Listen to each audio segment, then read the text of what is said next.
In this tutorial, we're going to examine the Augmented Mortgage Principal Balance Calculator. Now, what this calculator will do for you is it will tell you that if you desire to make additional principal payments every month on your mortgage, that you can pay the loan off in a shorter term. And we're going to demonstrate in this video tutorial exactly what that means. So, for example, let's say that the amount we're borrowing is $300,000,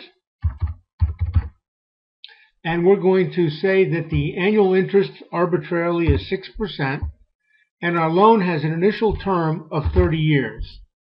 And what we would like to do is make a payment of an additional $300 a month on the mortgage. Just going to add $300 every month to what our normal payment would be.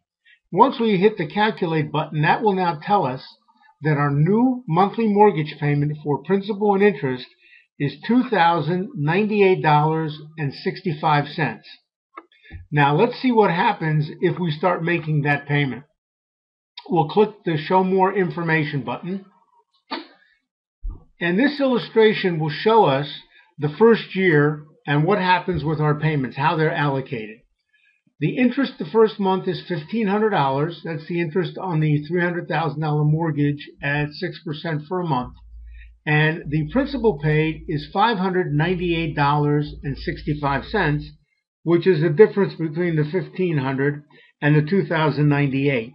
Now, bear in mind that we have an additional $300 in this figure of $598.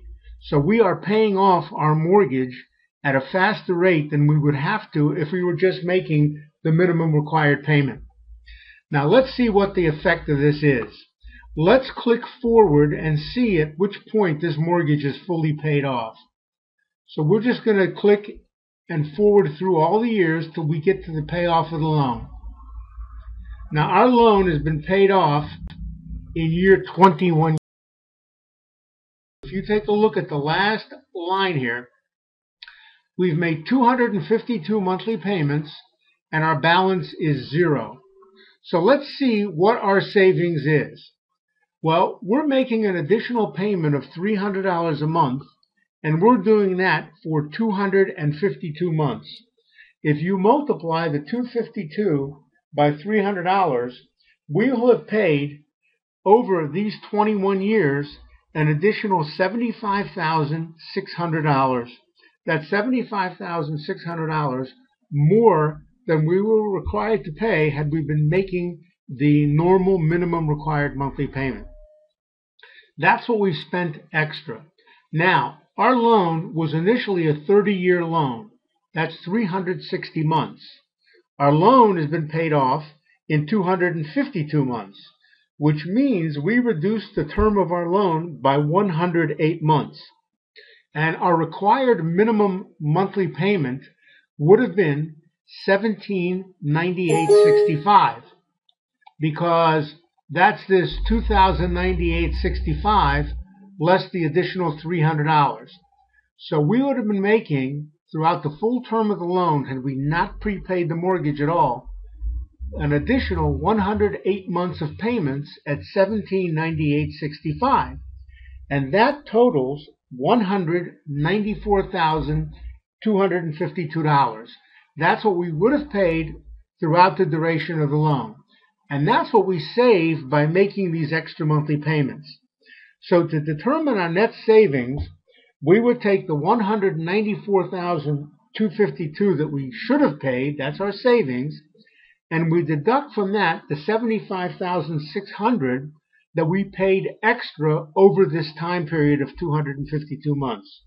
And that would net us a savings of $118,654. And that is how much interest we saved over the entire term of this loan by making an additional $300 a month extra payment. So as you can see, it always pays, if you can afford it, to make an extra monthly payment. Now, one thing you should be aware of, we selected an arbitrary number of $300, and we said we're going to make that amount of extra payment every month. But you're not bound to do that. If you can only afford $50 a month, you can make your extra payment $50 a month. And let's say in a month you have some extra money. Maybe you got an income tax refund. You can, that month, add in any amount you wish of additional principal. You are not bound to pay in the exact same amount every month. But bear in mind that whatever you pay additional in principal will help reduce your outstanding mortgage balance, which will in turn reduce the interest due in your next month's payment. So it comes out that the wise move, if you can afford to do it, is to always attempt to prepay your mortgage. You will save thousands of dollars over the long term of your loan.